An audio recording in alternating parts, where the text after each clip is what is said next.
Sir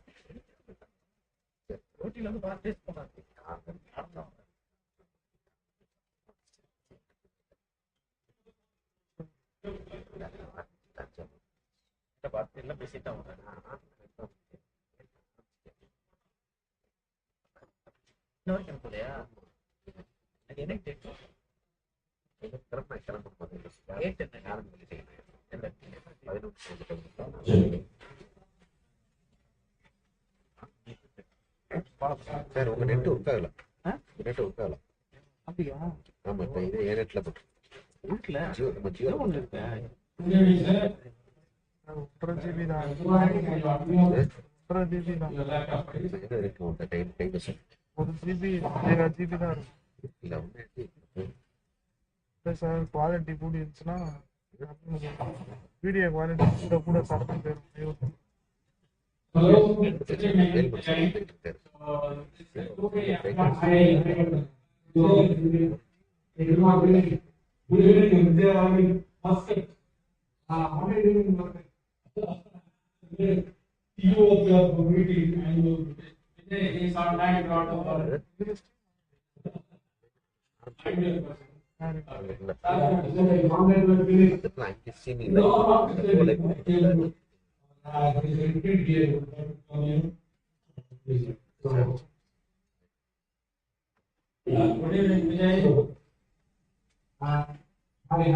can't see you. Can you see you? Yes.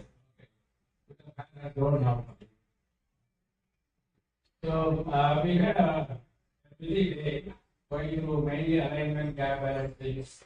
That's our discussion for this 8 hours. So, next 1.5 hours, we are starting for a panel starting with 3 guest lectures.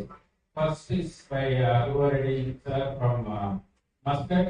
He is going to, because he has been a pioneer, master, and then an established practitioner. He is going to give his views on arthroplasty practice in India for next decade or so. So how we are going to plan it, what are the advantages, the restrictions. The next is followed by Dr. Gopinathan. Okay, so we have been talking about alignment all day. So he is going to summarize that for us. And then Vijay was coming into tell us about what is the futuristic designs in store, because he has got an inside view of the designers and other things. That will be followed by Prof Buechel. You will say he is joining us. This topic is of this mobile wearing of 40 years. Okay, sir. Hello, Buechel. Good evening. Professor Buechel, can you see us? How are you? I'm good. Can you hear me? Yeah, hope you got a great day in Hyderabad. Yes. I was going to wear your special tie today, but good, wonderful.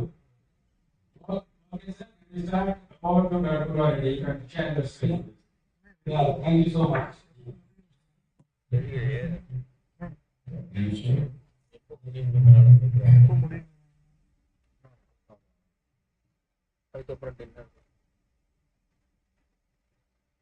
Can you share the screen? Oh, you have to share the screen. No, I sent you the email. All right, then fine. All fine. Yeah, PowerPoint. So you are going to do a voiceover. Yeah, no voiceover. You open the PowerPoint. You open the PowerPoint and share that screen. Yeah.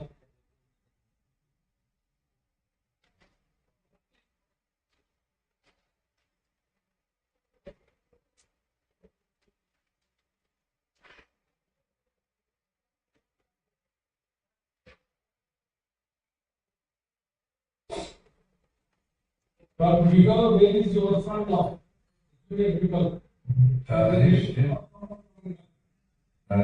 Fred Jr. is in New York City. He's the director of robotic knee replacements. You want to come and visit sometime because my son is doing robotic plastic knees. So If you arrange a meeting, we will come and have to see it. That would be great. Yeah, we'll be in touch with you. So both you and Kiran will come to Hyderabad once more. It would be a treat. Yeah, but unfortunately, we don't have Papas anymore. You should come with your son. That might be arranged. Yeah, so we will take it. Yeah. So, people, welcome to the course. You want me to go for? Yes, sir. They are continuing it in a minute. Yeah. Okay. The people, you can hear it. Yes, I can hear you. Thank you very much for taking your time across the world joining us.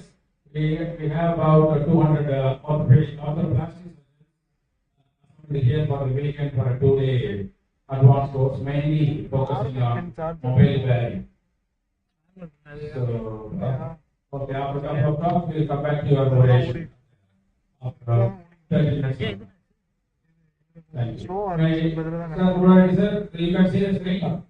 Yeah, I can see the screen. Put his slide view. Thank you, please.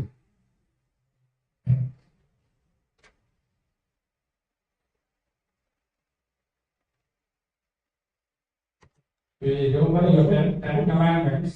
Yeah, that's it. Okay, so we are waiting for the new 10 commandments. Right, okay. Yeah, good morning, good evening, everyone. It's a pleasure and privilege to speak to the audience.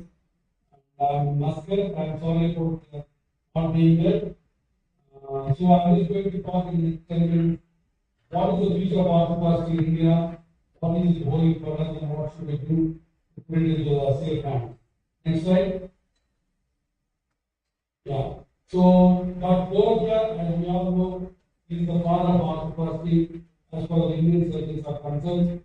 He created human service and they introduced the orthoplasty. He is a John Chandler of India. We all know how we are created.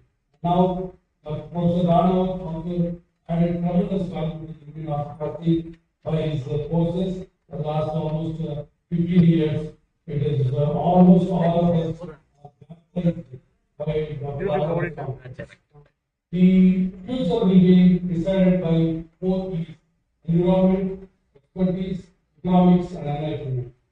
If you see the environment, basically, next slide, we have two bodies, national bodies, Indian Society of Different Research, Indian Orthoplastic Association. Both are quite robust. Both have got an excellent scientific content. And don't change the slide and they are there. Okay. Yeah. So keep the slide when I say next slide, you go to next. So both associations are very well in teaching the orthoplasty for young surgeons in the coming days. So now the environment for learning orthoplasty is a very safe hand for these two groups. And I have to be the president of Indian Society of Different Researchers. And we have both associations have got a lot of people cross-pollinating both associations with an excellent scientific background. And Vijay is here, he is also one of the active members, both in the East and Indian Orthoplastic Association. Next slide. And you can see all the past questions of Indian Society of Different Researchers. These are all drawings of orthoplasty, Ashok, Gopal, Vikram, Shastri, Neeraj, Maria, Bhavitya, C.J. Thakkar, Barodia, Sanjay Agarwala. Unfortunately, we don't have shared anymore. Adamalaji, Raman Bhokakar. So, what I put this slide is for all these people are very active still for the next decade to teach the future of orthoplasty to the young surgeons. So, it is definitely one of the best talent in India as far as orthoplasty is concerned. This is in addition to the Indian Orthoplasty officers who are also joined in their own fields. Next slide. So you can see that a lot of people are there, the teachers, and now in the last 20 years since I started practice in Hyderabad, the status of orthoplasty of India has tremendously increased, and we are now nowhere in any types of faculty. All the interest meetings, all the people, Indian faculty is very much respected, invited to give the lectures, and so that shows the credibility, the tremendous tremendous journey we have taken, and the inroads we have done into the orthodoxy. For example, my good friend Vijay is here. Vijay is another deep researchment. You all know that he is known internationally. In fact, half of his practice is international patients. So that is the depth of our teachers. So next slide. So again, coming to the education, the ISHK has got a FMB education program also. So we train surgeons and we give the fellowships also. Next slide. So like that, the traveling fellowships are there from Green Orthodox as well. And in fact, we South Indian Orthodox Academy, we 4 units from Paris Hospital Bangalore, and a Sunshine Hospital Hyderabad, and Hospital Coimbatore, Neeraj, Chennai. So all 4 of us came together and we started the South Indian Orthodox Academy. We have a fellowship in all 4 institutes through each. We have a common database. We already producing research papers. In the next decade, many more papers and many more opinion makers will come out of this August association. So definitely, teacher belongs to the associations like this who have got a sound scientific background. Next slide. So coming to the environment and expertise, again this is a Sunshine Fellows. We have a global scholarship program of 20 fellowships every year. So for learning the future, there is no that people need not go outside India at all. So anybody who wants to pursue orthodoxy can be very well educated in India, in high volume centers, and all the teachers, including me, are very open to teach you, to handhold you, to teach the nuances of orthodoxy. So both environment and expertise are available in the orthodoxy for the future. Next slide. And coming to the other associations, there is the ACAS Association, Asia Pacific Orthodox Society, again there is Orthodox Society Asia, then OrthoTV by Ashok Shyam. All people are adding their own mind to the journey of orthodoxy. So what I'm trying to emphasize for the youngsters is orthodoxy learning is very much within your reach, within your click of button. So I would urge all the young orthopedic surgeons to learn the nuance of orthodoxy and start doing orthodoxy. Because orthodoxy is as ubiquitous and as universally present as found. So I feel that every orthopedic surgeon should have involvement to know the in and outs of orthodoxy. Because there is a tremendous potential for orthopedic patients in India. Next slide. And at this time, I have to congratulate Dr. Frederick. Again, he has single-handedly got the next slide. Indian, next slide. Yeah, Indian joint registry, a very heartbreaking phenomenon. Only 7 countries in the whole have got joint registry. We are one of them. And our numbers keep adding to them. And I urge all the experts to join this Indian joint registry and send all your cases to this registry.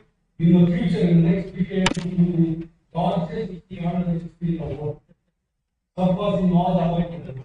So there will be tremendous value added. So the future belongs to again documentation, research, and publications. So for that, the Indian joint registry is the fundamental cornerstone of the services. Next slide. And you can see the registry data of 2018. You can see that 15 to 20 million patients in India who might benefit from knee replacement surgery. Only 100 or 1 lakh to 1,50,000 can afford it. And rough estimates show that for 1,20,000 knee replacement, 70,000 equipment procedures happen annually. So you can imagine almost we are only touching the surface. There will be 10 times more the population needing the knee replacement surgery. So the future, we need more orthodox surgeons in India. So that's why I urge all the youngsters to take the orthoplasty with a proper training. Next slide. And Dr. Frederick addition to getting the registry, he is also instrumental in getting the first of its kind, the bone and joint Voice clear, which is based in Ahmedabad, opening that, and people who are interested, please go and see this museum. I heard it's one of the best. I'm not gone there, but I wanted to do so. So next slide. Next slide. Yeah, now you can see it. Go back to the slide. So again, if you see it, no, back, yes. Next after is provision projection. Of course, this is American projection, but by Capture audio. 2040, you can see that 78 million people will be needing the knee replacement surgery. Indian context also will be the same, like exponentially digital. will be going in numbers. So there is a lot of patient population who has been served by the joint replacements. So next slide. So you can see that Indian population, almost 30% of the people suffer from the arthritis. Next slide. So now in India, again coming to the technology or equipment, everything is available now. In a joint replacement surgeon can do partially replacements. Next slide. Totally replacements of any company and revision knee replacement. Now the sleeves are available, cones are available. Next slide. Mega processes are available. There is no implant that is not available in India in the arthroplasty field. And coming to the hips, go to the next slide. Again, every hip that is available all over the world, they are available here. Every hip, there is no dearth of implants at all. So what I'm trying to say is, in the initial days when I started practice 20 years back, we used to struggle about the availability of the implants. But now every implant is available. What you need is training and proper science of the arthroplasty. So everything is available. Next slide. Now, again, another hip slides. All of them are available. The cups, the augments, and everything, cages, the trabecular metal. Next slide. Now coming to the robots. The future belongs to the robots. We already have 2 robots in our place, and Vijay has got 1. All the surgeons are buying the robots.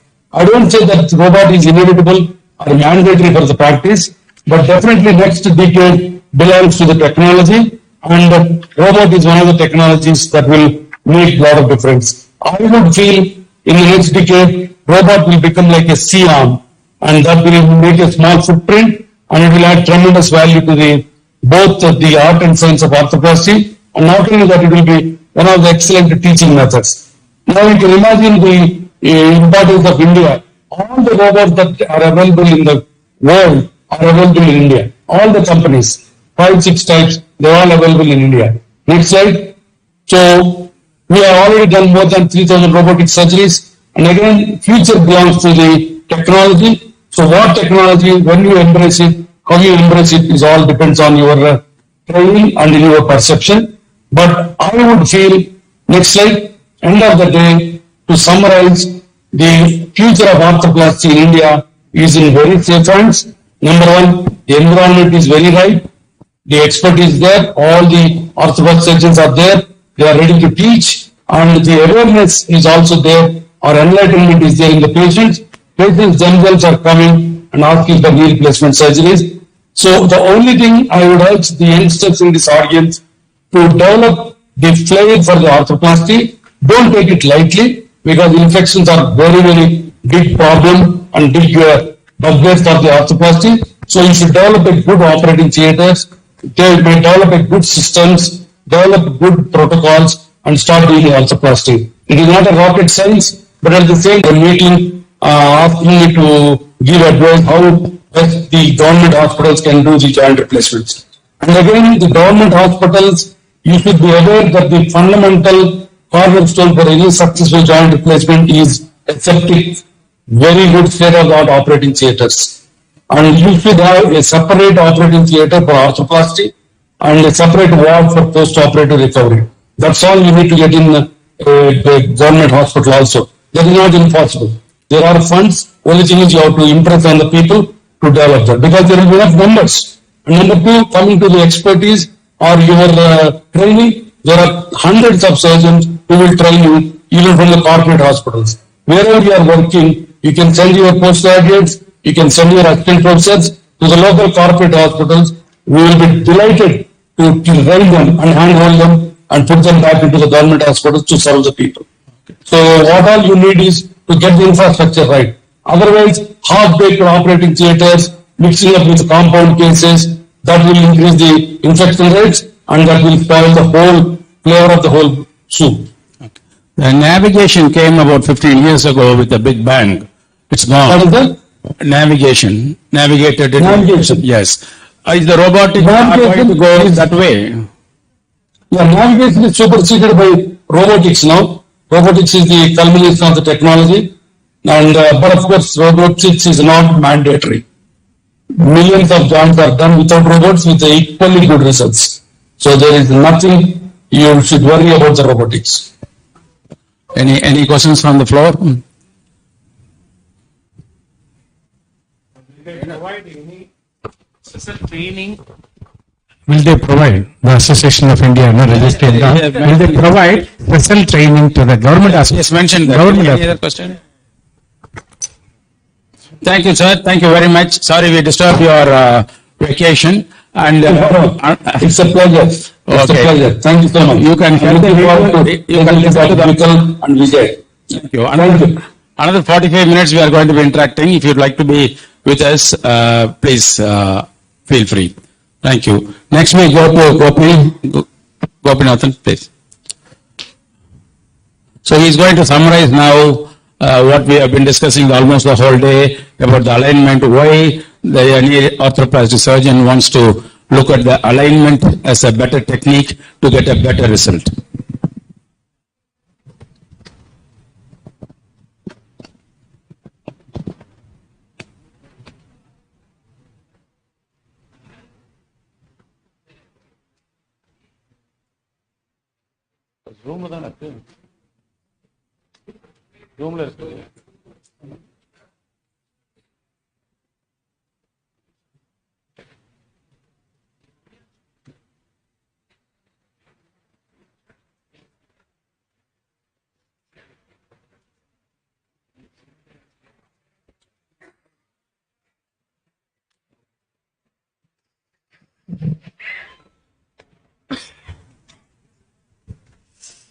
Once again, thanks organizers for allowing me to present this topic in front of this august audience.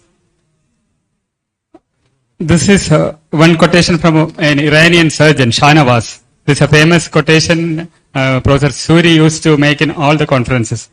Human beings are considered as finished products, and to fit in a finished product to another finished product is almost impossible.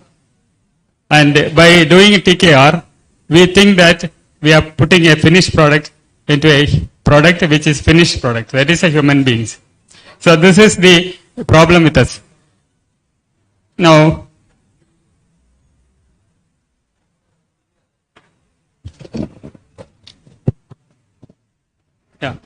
this we have discussed several times in the morning. Not every patient after TKR is happy. And it is given in many of the conferences as well as in journals. This is a publication in CORR.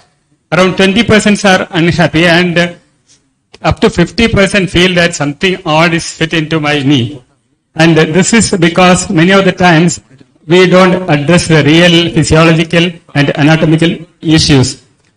The aim of our surgery is to produce a pre-arthritic condition of the knee. Now, are we able to do the same? Now, most of the times what we need is a flexion, which is possible something like this. But we are not able to achieve by our TKR. And this is the MRI, dynamic MRI inflection. And here what happens to the lateral compartment towards flexion is lateral opening. That is a lateral laxity. And when you sit cross-legged, you need additional considerations. Like most of the knees will need lateral opening. And this posture and flexion, usual flexion beyond 80 degrees needs more of lateral opening.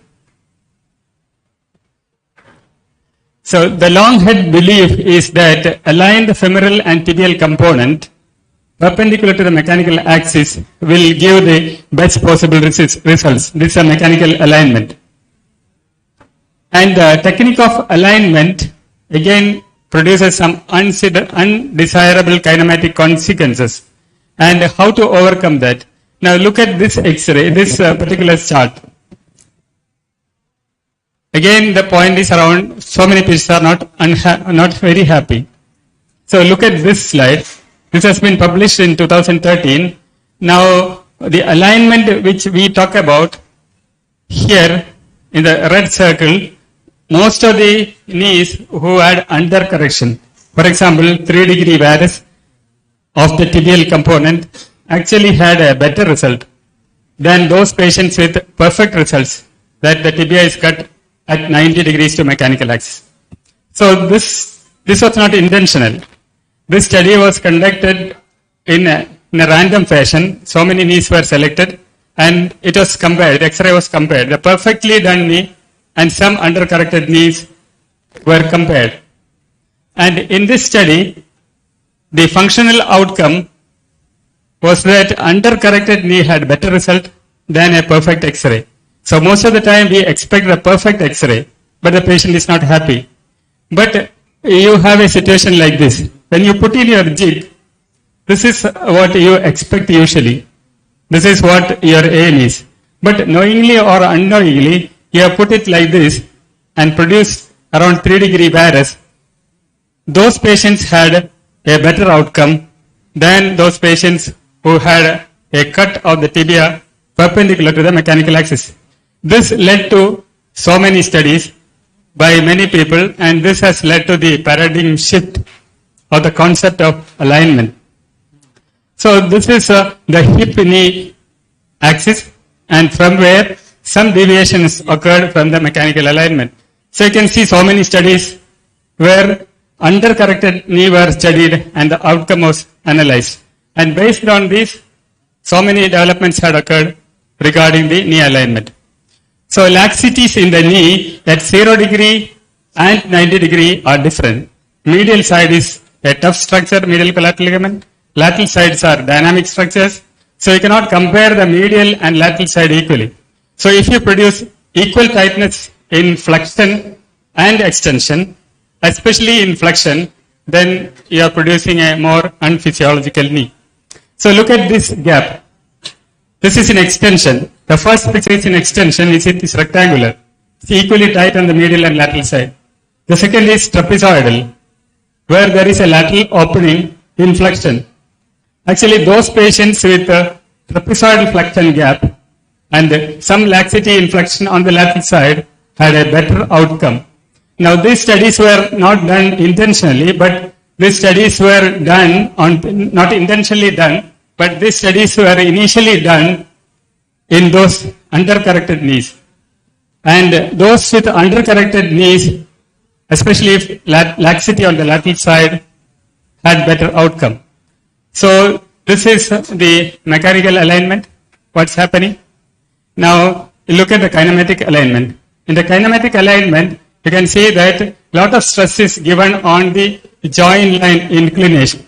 So the joint line inclination in a mechanical alignment and anatomical alignment is really different. So this slide we should keep in mind how the joint inclination can be achieved, and when you do this, you need not release lot of tissues. Now there are companies now coming up with a 3-degree varus jig. Now if you cut the tibia at 90 degrees to mechanical axis, you will have to do a lot of release on the medial side. If you put it at 3 degrees, then soft tissue release is less. This is one advantage. Now this has been studied in most of the x-rays. What finally has happened, the measurement shows that if you do a bilateral knee, one side you do mechanical alignment, the other side you do kinematic alignment. And those patients who had a kinematic alignment had a better outcome than those patients with a mechanical alignment. So this is the same patient with knees done, one on a mechanical alignment, the other on the kinematic alignment. So you have to focus on the distal femoral cut as well. It's not only on tibia. Distal femoral cut depends on a given patient. So what is the LDFA? You have to identify and you have to reproduce that cut, not to put the same cut for every patient. So this completes the joint line orientation as well as inclination. So the aim of TKR is not to just give a prosthesis inside, but to match what the patient needs. This also applies to the rotational component as well, on the femur as well as tibia. So if external rotation on the tibia is little more, they get a good result than those patients with the correct or internally rotated tibial tray. So rotation of the femur also has to be given equal importance rather than the varus or valgus. So the current implants which are available do not adequately address the needs of the Asian population, mainly because it does not allow more flexion. And that is one reason why our patients are not so happy. So, but for routine activities like sitting and day-to-day activities, it is okay. But when you do the surgery for a younger patient, they are more active. They cannot do the activities of other activities of daily living. Rather than an old patient, they are more unhappy. So the conventional and contemporary wisdom has to be revised again and again, and the purpose of such meetings are to revise it again and again. So this is not possible with most of the current implant. So the technique of alignment has been a controversy because mechanical alignment has got some undesirable kinematic consequences. So the classic alignment we all know, but we should revise it. Joint inclination is not considered, and the limits are the ligamentous balancing. And the ligaments will definitely allow or restrict the amount of resection you will do. The gap balancing technique, it is already discussed that no specific consideration is given to the joint level or the joint obliquity. So this is this technique also has its own kinematic consequences. So joint line is very important, joint inclination is very important, and tibia is in 3-degree varus normally. And if you reproduce the pre-arthritic condition, you have to have the 3-degree varus on the tibia.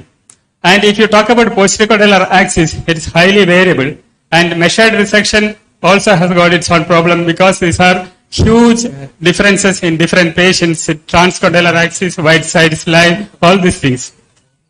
So you cannot rely on it too much. So the tibial cut with appropriate slope, balanced flexion extension gap, and this is the soft tissue balancing which we talk about. No specific attention is given to the joint line. So shifting the joint line is an undesirable consequence, a mechanical consequence because of the gap balancing. Anatomical alignment, this has been proposed. This looks more appealing than mechanical or gap balancing. And this is put forward, but this has got its own problems because it is in a 2D dimension, not put into the 3D dimension. So anatomical alignment also has got its own consequences, and they affect the alignment. So 3-degree divergence in the mechanical axis enable the joint space to be parallel to the ground, but eliminate the stress. Again, the problem is it is in 2-dimensional only, not in 3-dimensional way. So the sagittal orientation should be in 6 to 12 degree slope. At heel strike, knee is in 10 degree flexion. So this orientation also is very important. Now we go to measured resection. The measured resection means you look at so many lines like transepicondylar line, posterior condylar line, wide sides line, and then remove the bone and substitute with the equal thickness of the prosthesis. So this is the technique of measured resection. So mechanical aligned TKR, conventional instruments and contemporary implants. So around 1,000 cases this has been studied. So because of all these kinematic problems, around 20% are unhappy. Now comes the new conceptual alignment techniques. So what is important is the ligaments, which are non-rigid structures, and the muscles on the lateral side, which are dynamic structures. So you are balancing between a rigid structure medially and a dynamic structure on the lateral side, which we don't consider always in your mind. We think that both sides has got a static structure, and we think that medial collateral ligament is there, so it will be the same on the lateral side, which you have to differentiate in your mind. On the lateral side, it is not equal to the medial side. Then articular cartilage loss, bearing loss, and the thickness of the bone loss has to be considered. And we don't think about the meniscus because there is a huge meniscus in the knee and we are not replacing the meniscus. And muscles are cellular engines. What is happening to the muscles and whether the muscles has come back to the original strength or not, we don't consider. So concentric contraction and force of motion and eccentric contraction all have to be given equal importance if you really want to get the best possible outcome. So maximizing the functional envelope, the muscles, the ligaments, these are very important. So you can very easily cut the lateral collateral ligament, but you can never resubstitute with any of the implants available. So ligaments, the muscles has to be given due importance. The axis has been discussed by several speakers. I am not going into that, but I would like to say that the cylindrical axis of the femur is more important than the transepicondylar axis. The cylindrical axis is little posterior, it is in varus, and it is little inferior to the transepicondylar axis. The principle of alignment of the knee is upper tibial cut should be parallel to the cylindrical axis, not to the transepicondylar axis. So the cylindrical axis or the axis of the femur is distal, posterior, and in varus when compared to the transepicondylar axis which we talk about. So the normal kinematic function of replaced knee, component alignment with alignment references, component position along the long axis, and the maintenance of relationship of ligaments to the articular surface. So when we talk about several axes in the knee, the axis is not always parallel to the mechanical axis of the lower limb. The axes are parallel to each other. So when we talk about the tibial axis, it should be parallel to the femoral axis, not parallel to the mechanical axis. So these axes are parallel to each other, not always parallel to the mechanical axis. The aim of our surgery is to make the axis parallel to each other, not parallel to the mechanical axis. So alignment using the femoral center angle and conventional technique, there is no bearing on the kinematics. So kinematics considers that you put everything perpendicular to the mechanical axis. We don't think that the axis should be parallel to each other. So when you cut the tibia in an axis, the femoral cut should be parallel to the tibial axis. So to align the single axis femoral component to the 3D axis, the resultant long axis may or may not coincide with the neutral axis, which is the mechanical axis. So your cut, if you do kinematically, need not be in alignment with the mechanical axis. So that need not be like that. So this is a new paradigm shift. We think that the axis should be perpendicular to the cut should be perpendicular to the mechanical axis, has been changed with the concept that the axis should be parallel to the axis, not to the mechanical axis. So kinematic alignment is more natural, often less neutral alignment. Aligning the articular surface of the femur and tibia to the pre-arthritic joint condition is A. To restore that is an Herculean task. I am not saying that it is so easy, tomorrow onwards you can do that, but we should know the principles on what the new development is. So the perceived benefits, if at all you can achieve, what are the good benefits or the benefits of doing such a new alignment technique? Better clinical outcomes, no need for release of the collaterals, because if you cut the tibia at 90-degree varus to the balanced knee, you will have to release lot of soft tissues. But if you cut the tibia at 3 degrees, the amount of release you need on the medial side can be reduced. So the post-op pain also is less. That's why people say the kinematic alignment has got less pain, because you don't do much of soft tissue release.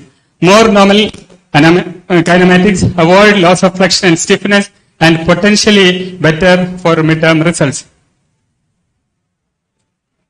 So there are several articles which have come upon this, and I am not going to those articles. I will just rush through these slides. So this is what's right. Now we'll know what is right for the patient. It looks intuitively attractive. It is feasible. It is not impossible. You can practice it. Universally applicable. I'm saying that you can practice, you cannot practice 100% like this, but you can take a few good points from this and start practicing or move towards kinematic alignment. Survival and function is not yet validated. Cost issues and reproducibility is a problem.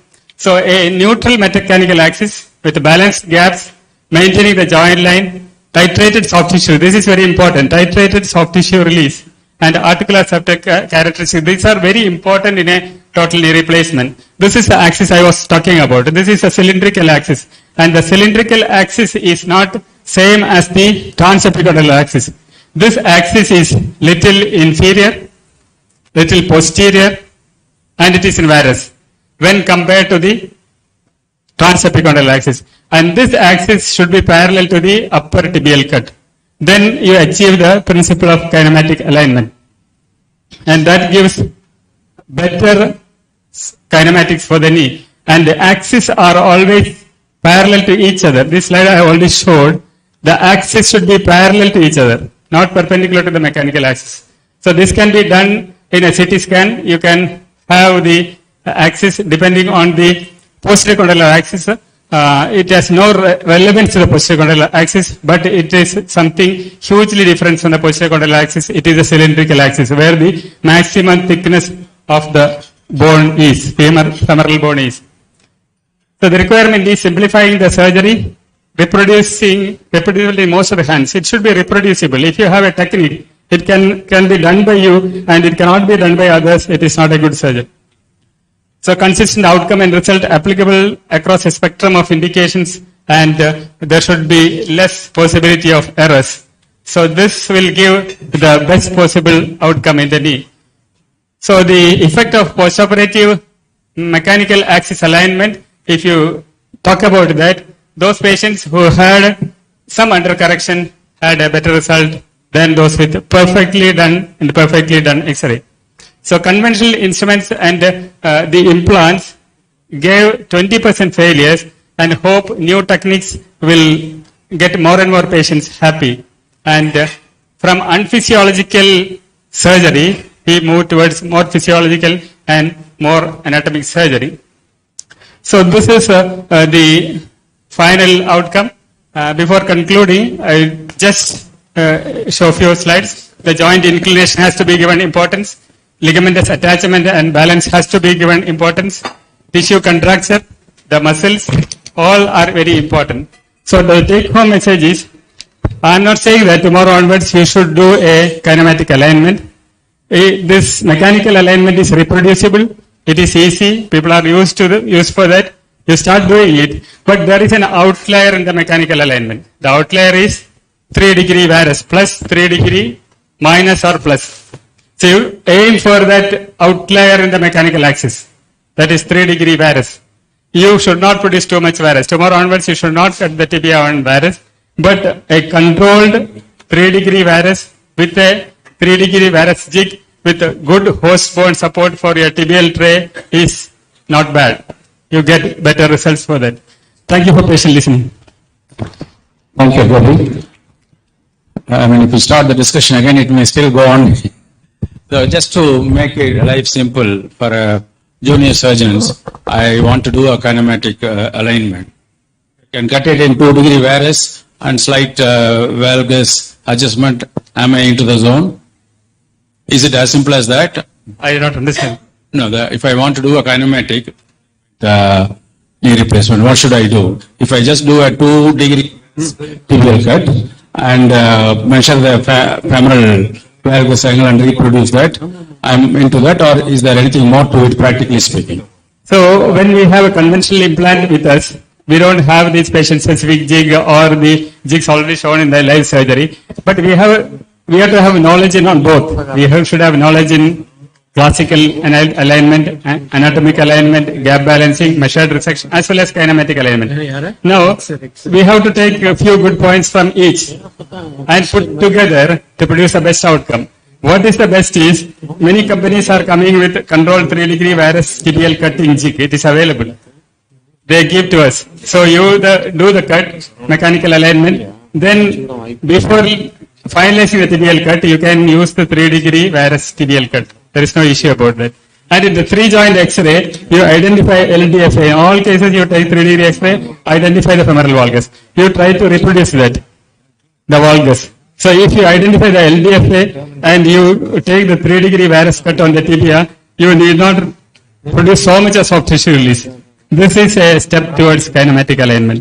You need not do full kinematic alignment in every patient. In future, you may be able to do that. Thank you.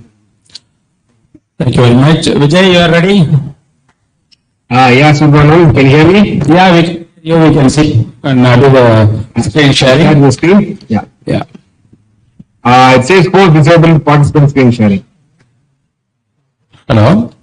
The host, somebody has to enable me to screen share, please. Screen sharing. There are another 150 are watching us in the OrthoTV. Right, okay, very nice. But, Thank you. Can you do that? I got it now. Yeah, got it. Carry on.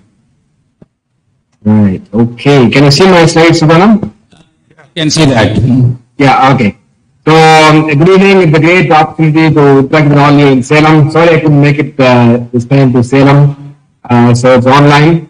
So, Sugavanam wanted me to talk on knee arthroplasty. What do I see in the next 10 years? There's a very famous quote that the best way to predict the future is to create it. So, a little philosophical talk, not, evidence-based or anything like that. Sorry, what's that? Everyone wants to know what's the next big thing. Now, suppose, in politics, if you know who's going to be in power in 2030, then you can join that party. So, if you have something, is going to be big next 10 years, then you can probably join that bandwagon. So, everybody wants to know what is going to be the next big thing.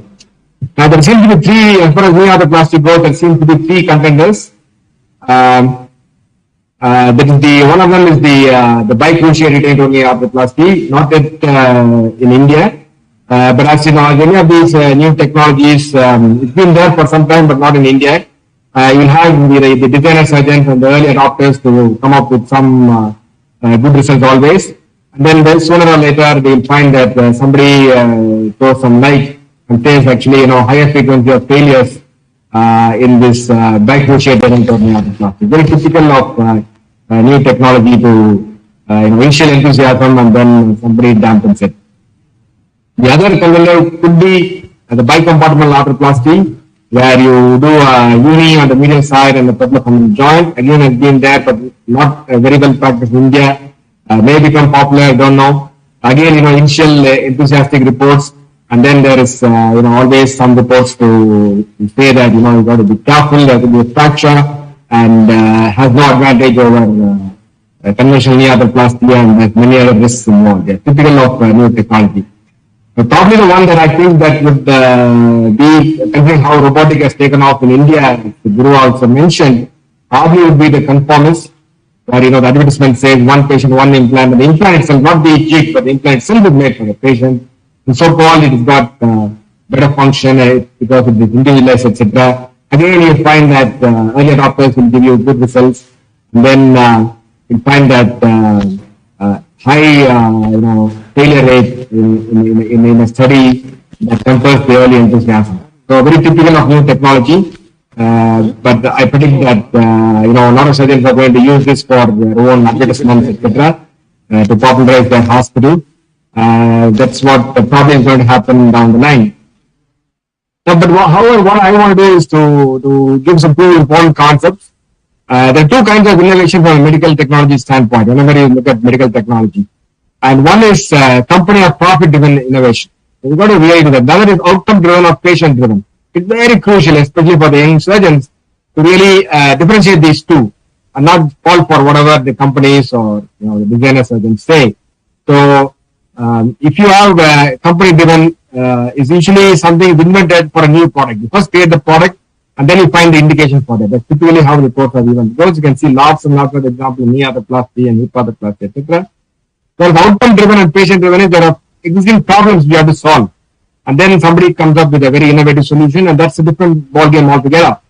And really, we must really look at the second part, where our innovations must be for solving existing problems, not find indications for new implants. I think that's a very fundamental thing, and I think junior surgeons, they must learn to differentiate these two things.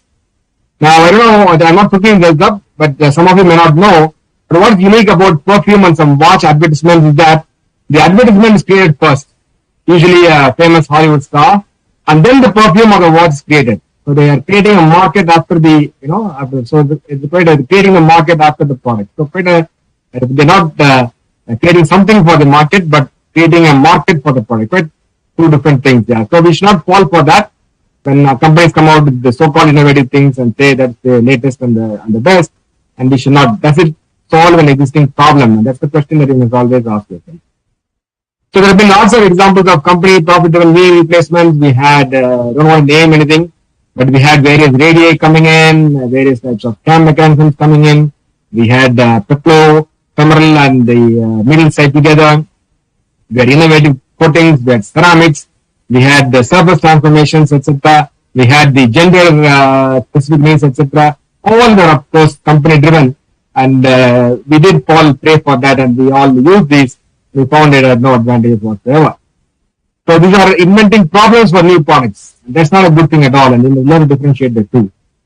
Now there have been some innovations which nobody talks about in T-care in recent years, which have been really addressing the problem. The narrow option femur, for example. Today you must not, in 2022, you must not use a femur which doesn't have narrow option. You solve overhang. Serious problem. And then you have jigs now, which is an option which is either anterior or posterior reference, depending on the patient, not what you like. I like anterior reference or posterior, doesn't matter. What is best for that particular patient, you must choose. And the dialing in the, not a fixed acceleration of 3 degrees or 1 degree for every patient, but based on the patient, we are able to dial in there. Very important innovation. But, hardly people talk about it. People talk about robotics and things which are, questionable. An asymmetric tibial plate, absolutely overhang in the tibia, great thing to have. And today you must not use a symmetrical tibial plate. You need an asymmetrical to overhang. And the ability to add a stem, the primary, even the last minute after mixing of the cement, you want to add a small stem, the implant will allow you to do that. And it's very important innovation. That's all what's solving our existing problems. Suppose you find soft tibia, osteoporotic bone, obese patient, you want to add a stem, you must be able to. These are important innovations which does not get this due credit. These are finding solutions for existing problems. And these are so important, and I think we must highlight these rather than the artificial innovation.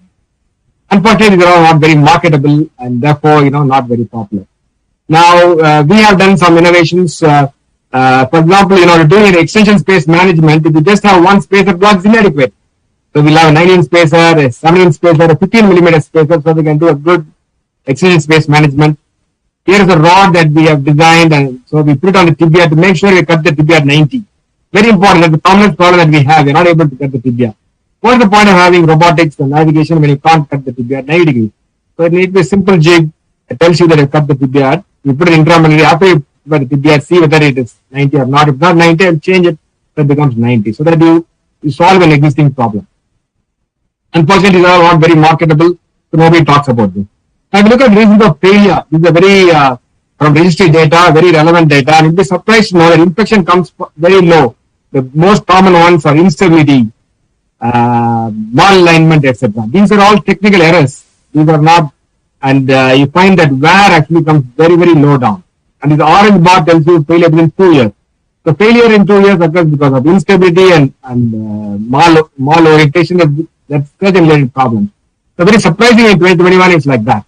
And we talk about, fringe things rather than concentrating on core of what we should be concentrating on.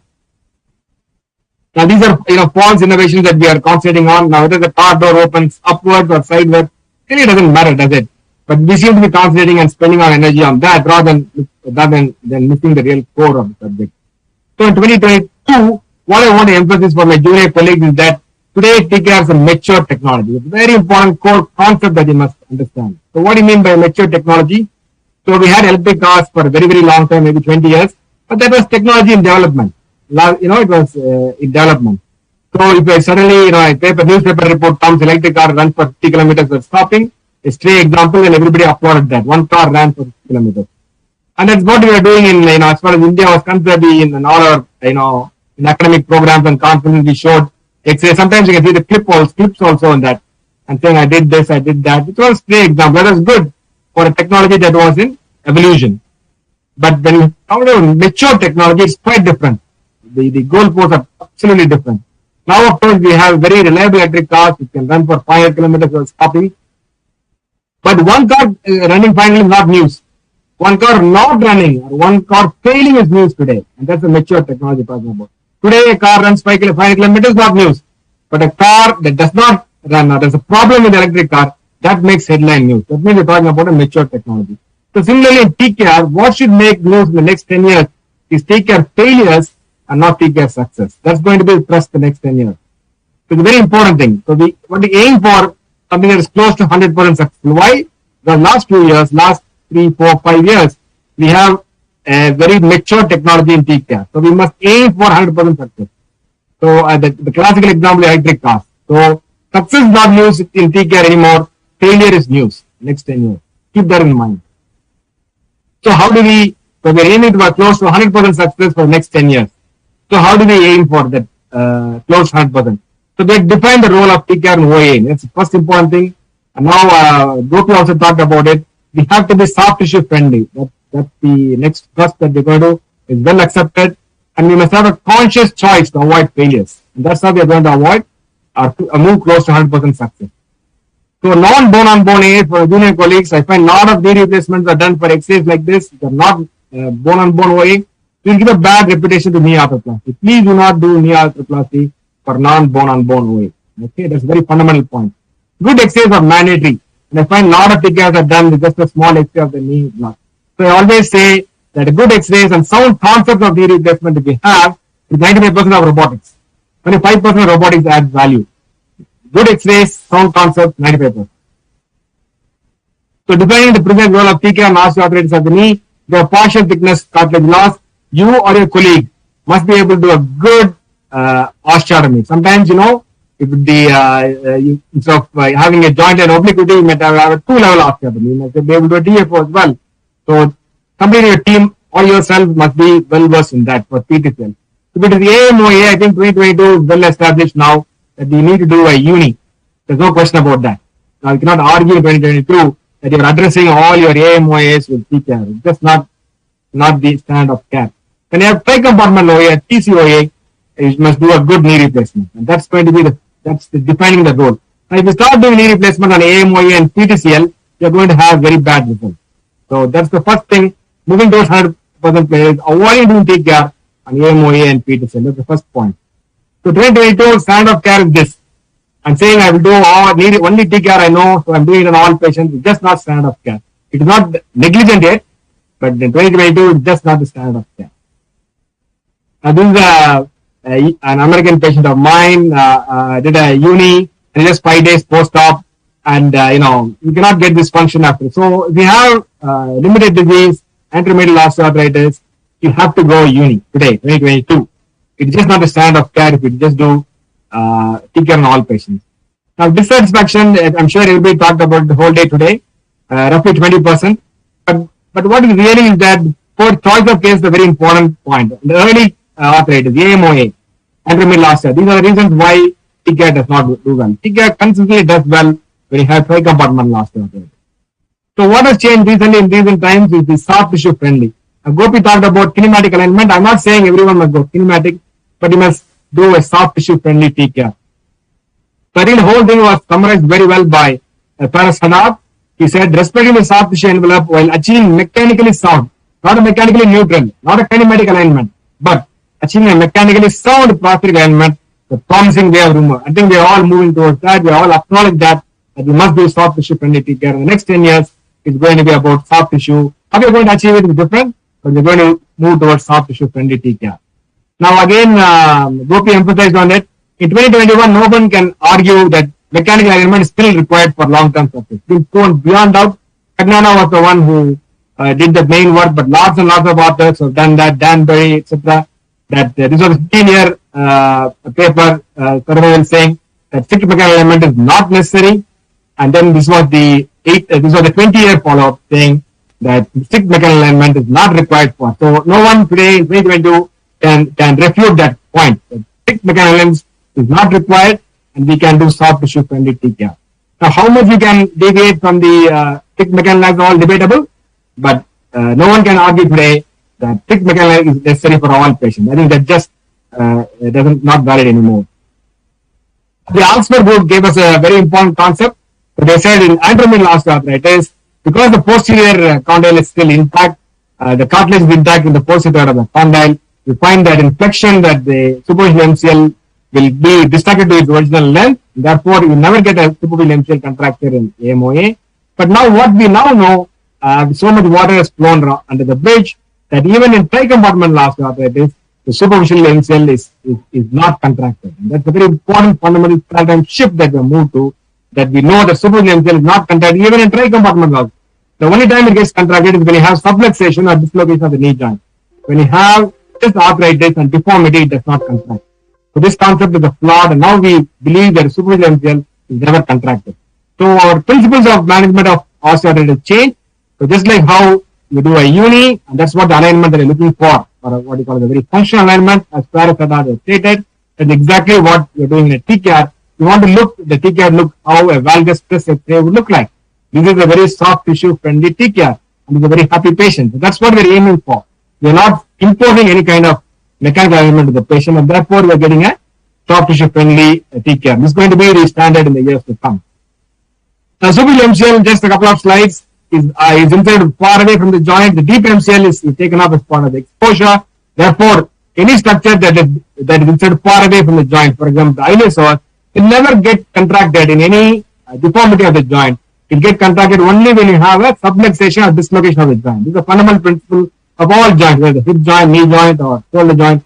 The only structures close to the joint will get involved in the arthritic process, and structures inserting away from the joint will not get involved in an arthritic process unless there is subluxation or dislocation. So superficial MCL being inserted very far away from the joint will not get involved in the arthritic process. So superficial MCL is not the primary pathological structure in the varus knee. So then the question asked, then why do surgeons release the superficial MCL? Well, this is the wrong positioning of the component. Earlier, we used to do a lot of patellofemoral lateral release of the patella because we didn't get the component positioning right. But the answer is not releasing it. The answer is correcting the component. Similarly, surgeons were chasing mechanical element, etc. They did mistakes, and therefore they were releasing the superficial MCL. And whenever your aim is to restore mechanical access in all patients rigidly, you will be doing a lot of releases, and you will not be doing soft tissue from the T-gap. So please avoid chasing a mechanical neutral access in all patients. Non-removal of remodeled bone will cause stenting of the MCL, and that's the reason why you end up releasing. And implants, if are not matched for a population, again lead to stenting of the MCL. Now, when superficial may be released, in an extraocular varus, you may release the superficial MCL. When you have distant femoral varus remodeling, you may release the MCL. When you have presence of lateral laxity, very common in our population, you may release it. And you have broad joint like obliquity, doing the surgeon pre-op X-rays, you may have released the MCL. So these are extrinsic causes where MCL. So you must never release the MCL for intrinsic medial side causes today. In 2022, you must not release for intrinsic causes. In extrinsic causes, you may or may not release. If you release, they're following a safe approach with a 90-degree tibial cut. But if you don't want to release even in those extrinsic causes, then you move to a full kinematic alignment as described by Gopi. So today we know that we must not release in intrinsic causes. We may release in extrinsic causes if you believe that cutting tibia away from 90 is dangerous. If you believe it's not dangerous, then you may go full kinematic. So these are the extrinsic causes: lateral laxity, tibia vara, oblique joint line. You have to find out on pre-op X-rays, not perioperatively. When you find that after you put your element, the component in trial erection, if you find that your MCL is tight, you must not release the MCL. You must go and revisit your component position. Just as how you do in a uni. Exactly the same principles are now applied in TCAR. The pathological structure in a varus knee is not superficial MCL. It is a remodeled bone which you have to remove. You can see that's really the pathological structure, and you must identify it and remove. So as I said, soft tissue friendly TCAR is exactly the same principle of TCAR, where you find that you want to get alignment as a valgus stress view, and that's what you're aiming for in that. Now, the third point, we go to next 10 years, how are you going to move towards 100% success? Is avoid failure mode, to be avoidable. Now we do have perioperative periprosthetic fractures. How to avoid that? You must avoid a routine use of TS design. So you may say, I hardly get a fracture. You hardly get a fracture, yes. But 1 in 100, 1 in 200, today is going to become significant. Because failure is going to be news, not success anymore. Post-op PCL rupture, again, same problem. Maybe the incident may be little, but avoidable complication. So you must avoid it. Post-op patella fracture, if you resurface the patella and you have patella fracture, the patient is a disaster. to avoid routine use of patellar resurfacing. These are the things that in your hands that you can move towards 100% success, and very important concept.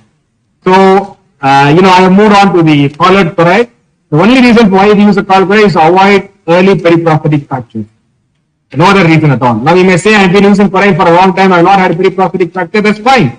It's going to be a very small percentage, less than 1%. But now, because it's mature technology, that 1% complication rate becomes significant. It was not significant 5 years ago, now it's significant.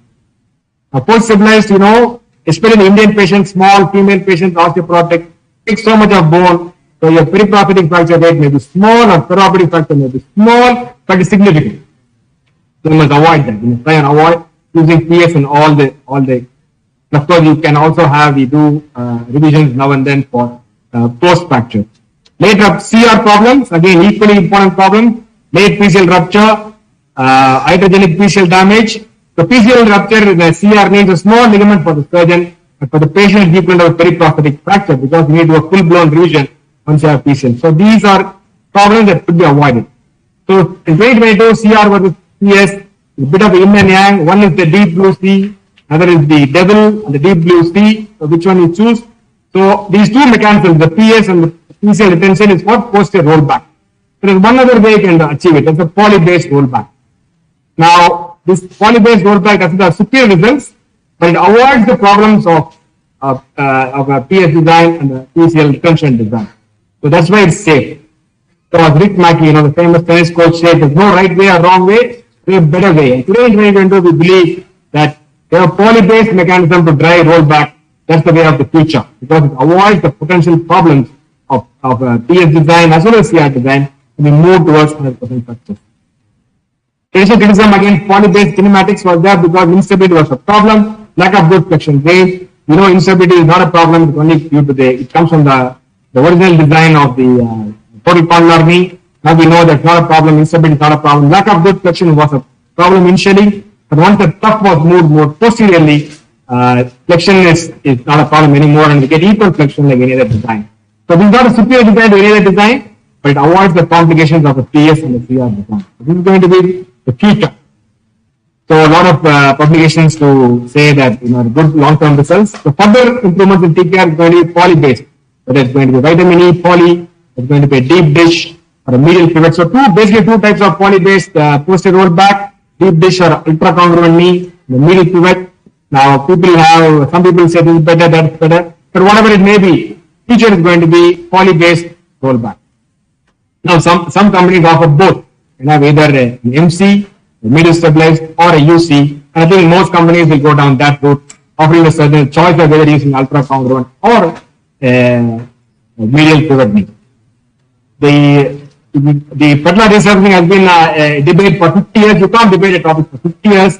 So the answer is very simple. It's a draw. Whether you resurface the patella or don't resurface the patella, the results are the same. However, if you resurface the patella and you end up with a post-op patellar fracture, it is a disaster. Whereas we have a patellar fracture after non-resurface, it's the easiest thing to solve. So for that reason and that only reason, when you move towards 100% success, you must stop with any resurfacing patella. And it may be selective indications may be there, but routine resurfacing patella must be avoided in 2022. The simple reason is the post-op patellar fracture, the serious complication is the resurfacing. Then you cannot move towards. So in conclusion, I would like to say that 2022 is not a mature technology. Next 10 years, success is not going to be news, failure is going to be news. The next 10 years about achieving close to 100%. Very important concept. And the next 10 years is going to be soft tissue friendly THR. How we are going to achieve it, whether you are going to achieve it with robotics or modified conventional instruments is different, but we are moving towards soft tissue friendly THR in the next 10 years. And one must differentiate between innovation for clinical need versus profit driven innovation. Two different things, and we must early in our career we must learn to differentiate these things. So thank you for your attention and thanks for the opportunity to go. Thank you. That was very elaborate, comprehensive, and I hope the arthroplasty grows in the volume Guru already spoke and the quality in which you mentioned. Thank you very much, Vijay. Sir, Dr. Buechel, can you hear us? You have to unmute us. Can you hear me? Yes, sir. Thank you very much for the patient participation. Vijay?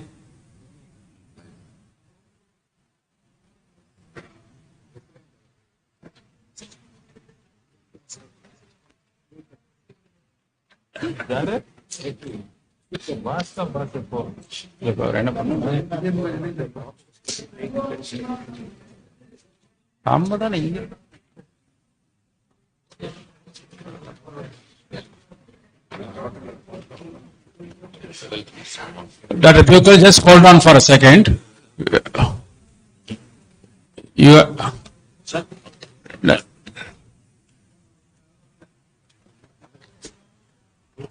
is the host now. Vijay?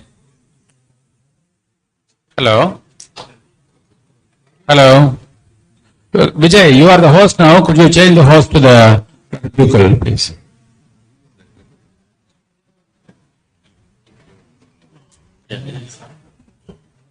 No, you are the host.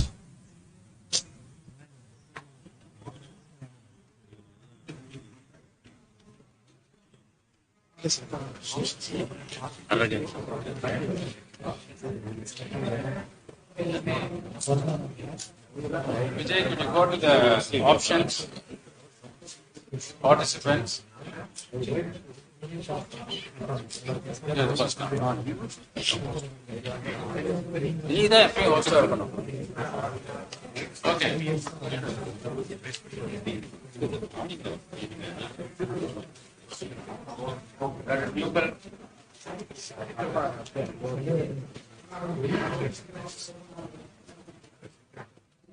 Hello?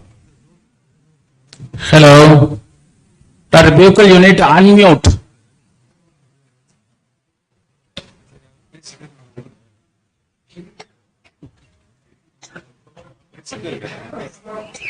You have to unmute, they can hear us. Sunil, yeah.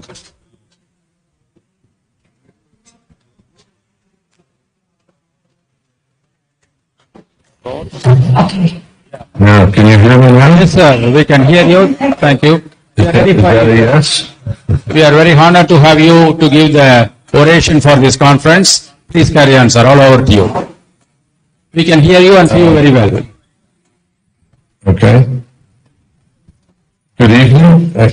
You can hear me now?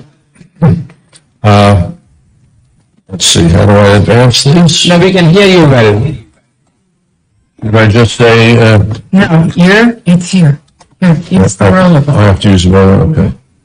All right, our first level bearing was developed back in 1974.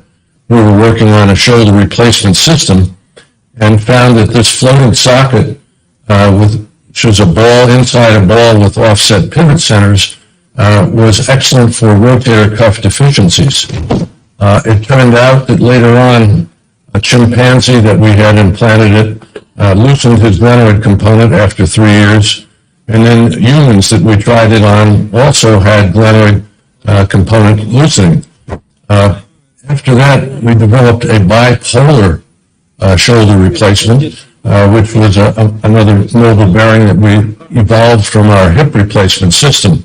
And this took the place of the floating socket and was very useful in rotator cuff deficiency. We then went on to, we were involved in ankle joint replacement back in 1974 when we did our first implantation of a cylindrical type device. This device, being over-constrained, did not allow for the normal axial rotation of the ankle, and in most cases loosened within 2 to 3 years. We then went in 1975 to a spherical ankle, which worked nicely, except it was unstable, and the ankle would drop into varus or valgus. We then went to our first mobile bearing in the ankle, which was in 1976, which was a trunnion cylindrical ankle that could slide medially and laterally, could rotate with a trunnion cone, and this one actually worked nicely in the 2 patients that we implanted it, but our fear of anterior posterior shear that might cause loosening of the tibial component made us rethink this, and in 1978, we developed the sliding cylindrical mobile bearing ankle. This originally was the LCS, or low contact stress ankle. It had a shallow sulcus. It underwent a clinical trial in the United States. It had a 70% survivorship at 20 years, which is probably better than any other ankle in history. But it had a fatal flaw. The bearing would sublux in 10% of the cases. And so we developed a deep sulcus tailor component with a cylindrical axis, and that became the BP sliding cylindrical mobile bearing device. And this one we started in 1989, and we used it right up until the present, when our own FDA took this device away from me in 2008, despite excellent worldwide results. Let's move to the knee. We were also involved in knee replacement design. And we first started with an all-poly fixed bearing tibial component and an all-poly patella component in 1975 to improve on the contact areas over the total condylar knee at that time, which Dr. Pappas felt was completely overloaded on the bearing surfaces. We developed unicompartmental bicruciate retaining knee that was cemented in 1977 and then went into porous coating in 1984. We also then, seeing that bicruciate devices were failing at a longer rate than other devices, such as the rotating platform, we went into a posterior cruciate retaining device with meniscal bearings in 1984.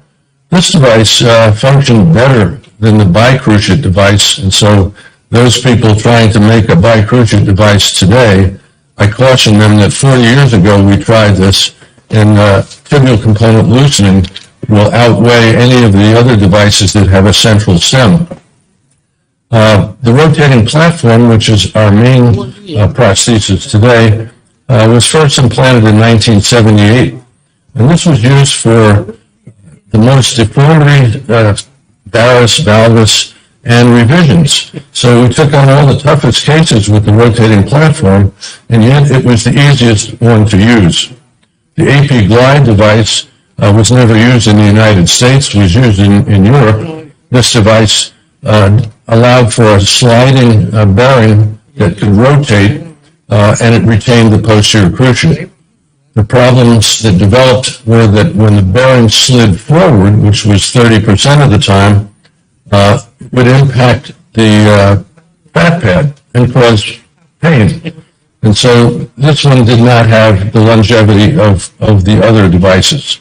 In 1991, because of some instability problems, we developed our current BP ankle with our BP knee with a rotational stop pin that helped to solve our problems.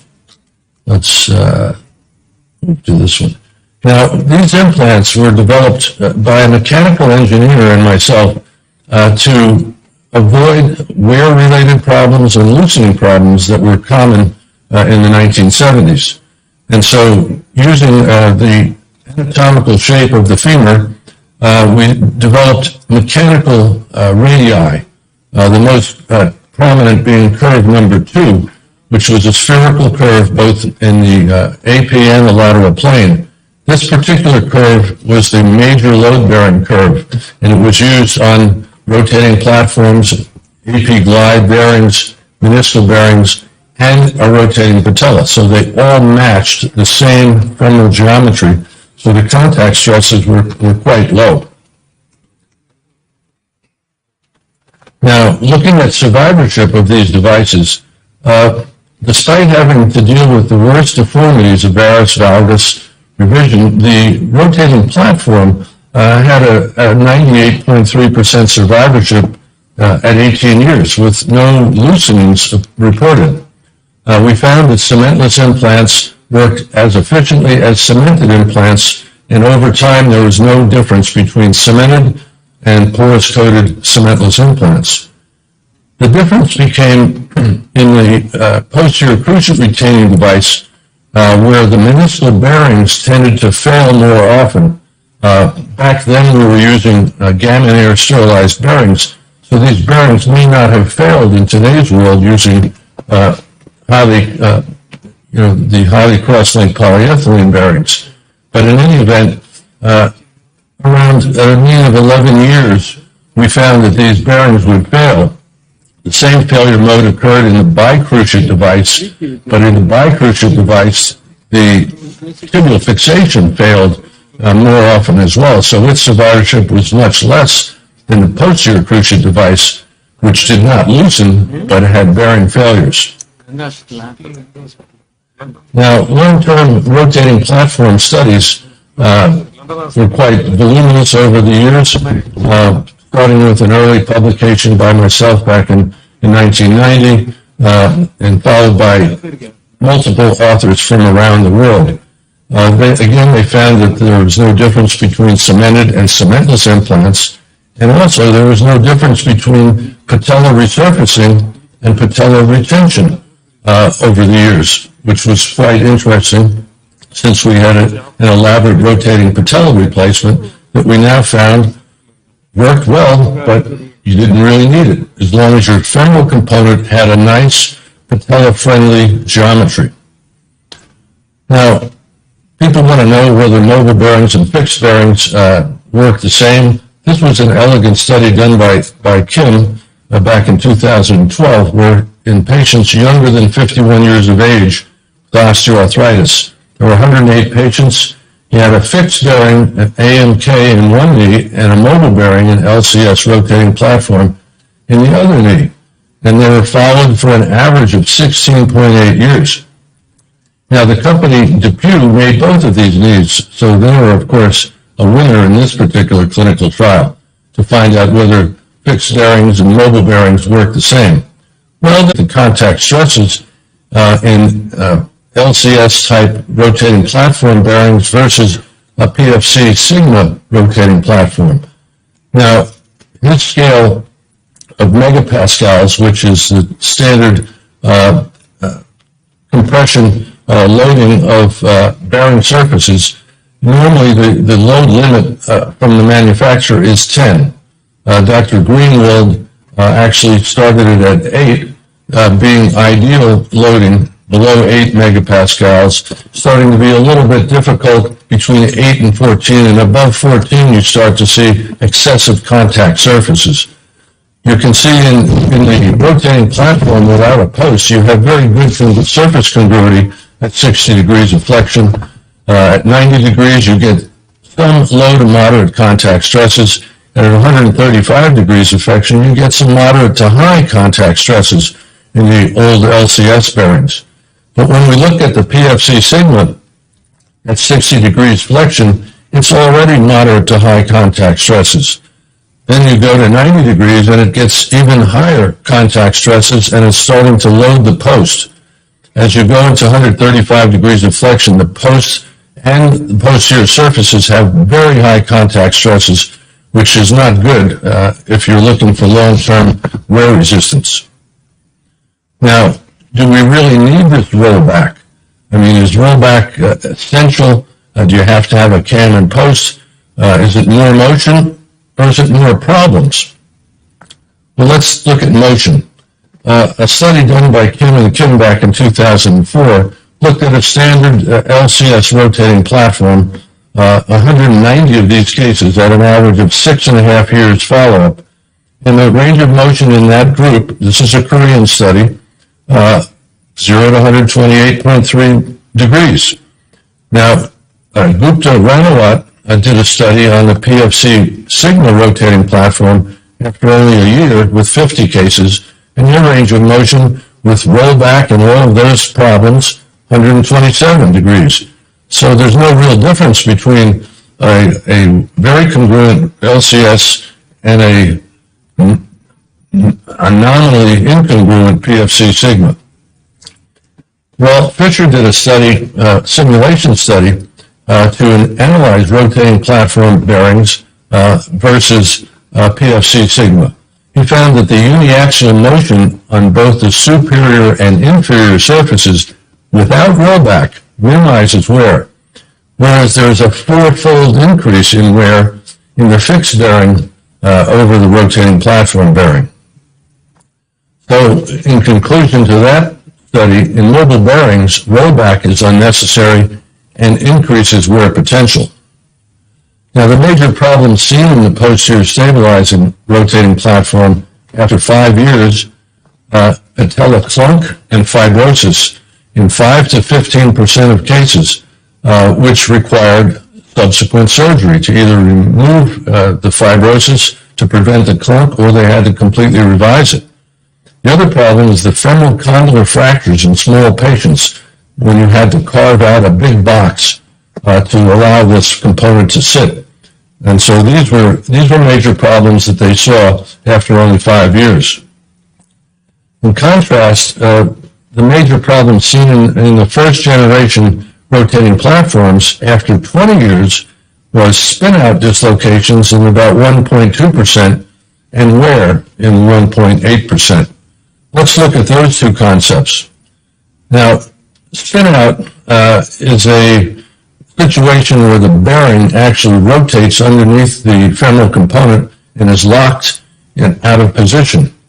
This is a typical case of a spin-out, although it's not typical for me. It happened 9 years post-operatively in a patient who weighs 114 kilograms. So he's a big patient. He was doing just fine until I had to replace his hip. So during his hip replacement, he was so large, I had to use sufficient internal rotation force to dislocate the hip.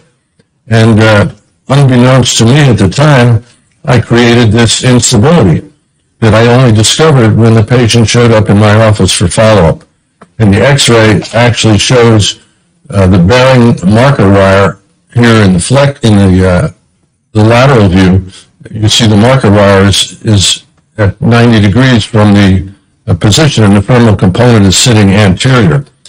And the same on the AP view, you see the marker wires, which should line up perpendicular to each other, or you see a lateral view of them. Now, the importance of the balanced flexion gap technique in rotating platforms is essential. I think it's essential in all total knees, and I was interested in the previous speaker who actually agreed with that position. Now, there was an incidence of rotating platform spinouts, which became the popular term, of 0 to 2.6% in 9 reported studies. In one study, there was 11.8% spinouts where the surgeon eyeballed the gaps without using spacer blocks. So it's so important to make sure that you have gap balance to prevent spinouts, or if it's a fixed bearing, to prevent instability as well. Now, the mechanism of the spinout, since Dr. Pappas and I were being questioned as what can you do about these spinouts? Even though it's a small number, we'd like to understand it. So this is the mechanism. The normal position is on the far left, A and B. We see the femoral component is seated nicely in the bearing, but in the next view of C and D, the bearing, if there is a loose side on one side and you go into flexion, the bearing can torque slightly out of position and the femoral component can jump over the polyethylene. At that point, if it jumps over, the bearing spins out and you see a 90-degree subluxation of the bearing, and this sort of demonstrates the same as that x-ray I just showed you. So the mechanism is that if you end up with a torquing situation, such as in surgery when I tried to dislocate that hip, you can actually ramp up if you have a little bit of laxity on one side or the other, and you can end up with a spin out. Now, the solution, since we're solution-minded developers, was how do we get rid of the spin out? Well, we got rid of spin out in the patella back in 1977 by just making a stop pin that prevented axial rotation beyond 45 degrees in either direction. So spin out didn't occur once we used this, even though patients may have had a malrotational position. So in 1991, amidst a lot of turmoil at Johnson & Johnson and DePuy, we recommended that they change the LCS rotating platform and make a bearing that allowed for a 45-degree axial rotation, so that if it would spin in one direction or the other, it would hit this post. Normally, it would never hit the post, but if you had a severe situation, it would block the spin out and then self-reduce. So that mechanism of self-reduction is seen in this sequence. We go to the slides on the left. We see if there's a torque applied to the knee, the femoral component tries to ride up over the top of the tibia. However, the stop pin locks the tibia from totally rotating out of position. The torque is removed, and then self-reduction starts to occur, and finally the self-reduction is complete, so you don't have a spin-out. So this seemed to work very nicely, and I published in 2003 this mechanism and its use for salvation. DePuy, however, was really interested only in the PFC Sigma program.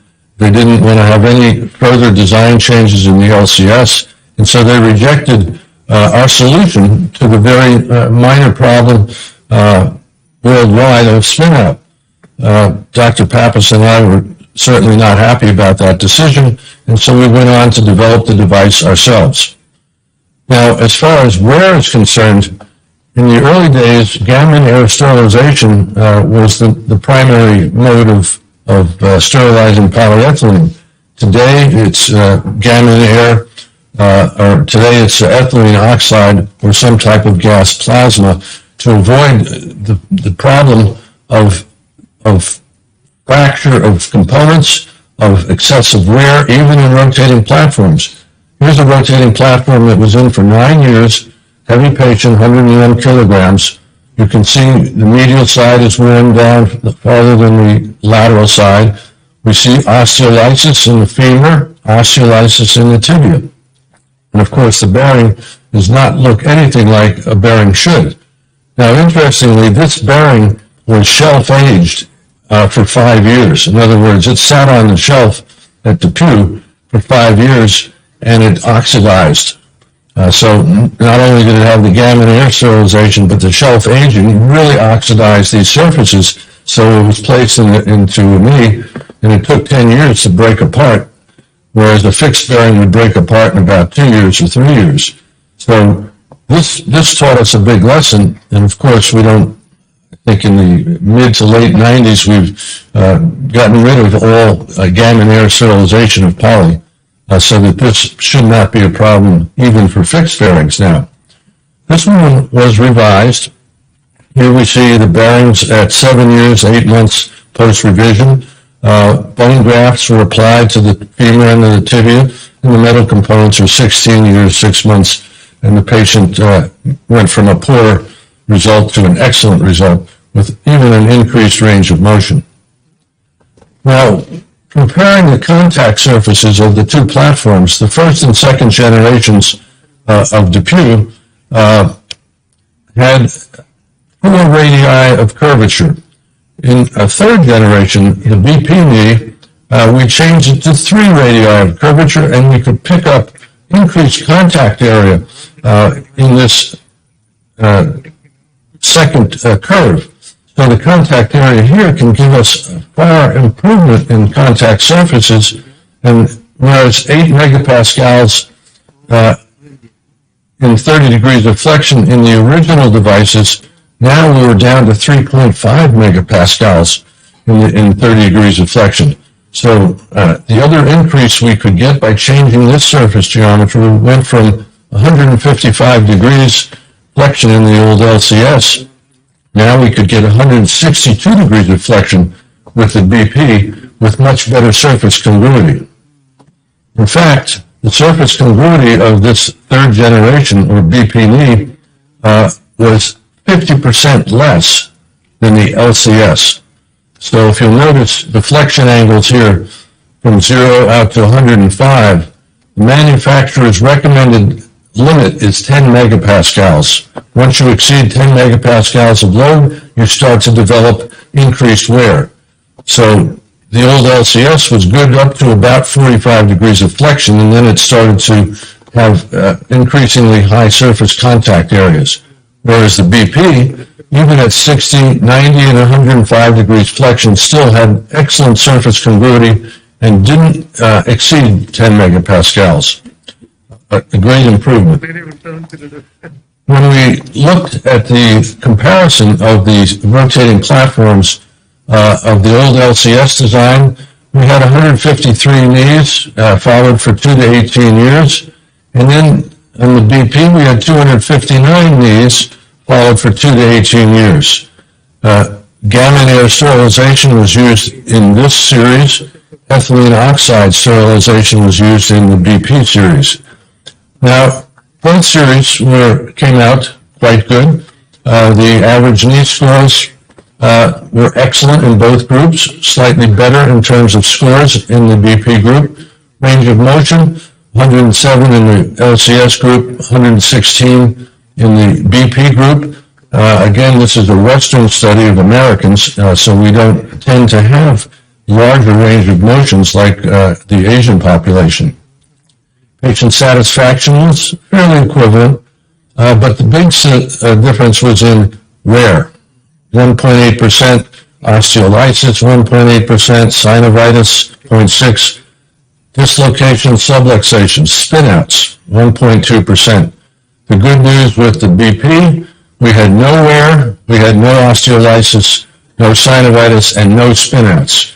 Survivorship was excellent in both studies, 98% in the LCS group and 99% in the BP group. And so what we tried to solve, which were the minor problems of wear and spinout, we felt we were very capable at doing that by improving the design in the BP. So the concepts that we came out with this improved rotating platform with rotational stop pin was it tends to prevent over-rotation and spin-out. It reduces contact stress by 50% to reduce wear in the long term, and it increases the range of motion from 155 to 162 degrees. This is an X-ray of a cementless BP knee at 19 years post-op. Patient's knee score is a 97 out of 100. His range of motion was 126 degrees. He was quite happy with this device, as was I.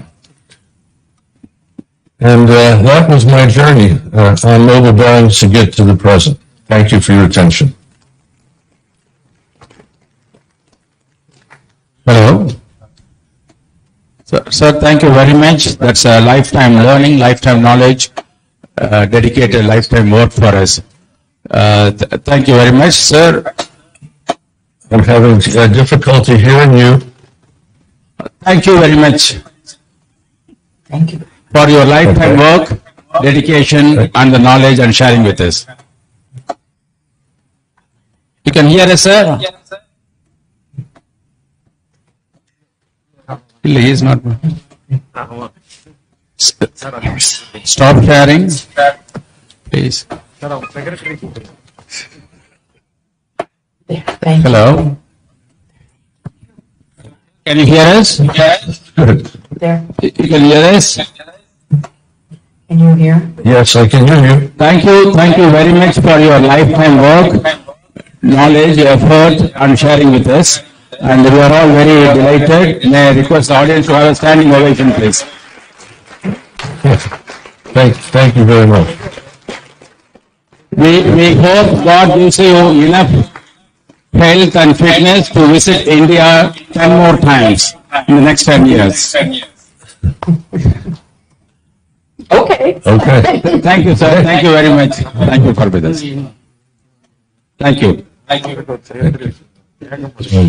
Behind every successful man, lady unmuting it. We are quickly going for the inaugural session. Chairs, please.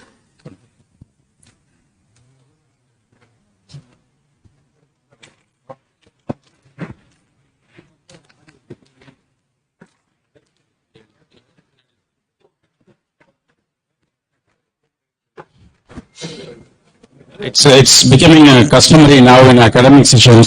The inaugural session is at the end of the day. So we have the privilege of nearly 5 PNOA presidents in the hall.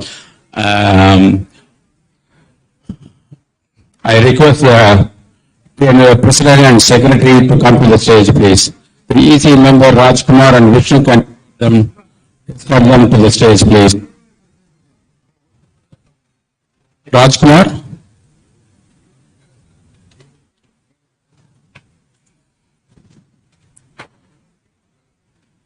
Dr. Raj Kumar, please escort the President Secretary to the stage, please.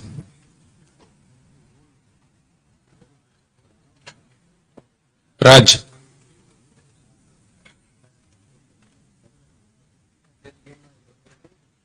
நீங்க sir நான் முன்னாடி சொல்ல மறந்துட்டேன். Okay போதும். இல்ல நீங்க இந்த ஃபங்க்ஷனுக்கு. I request the Midwest Secretary, Dr. Vishnu, to the stage, please.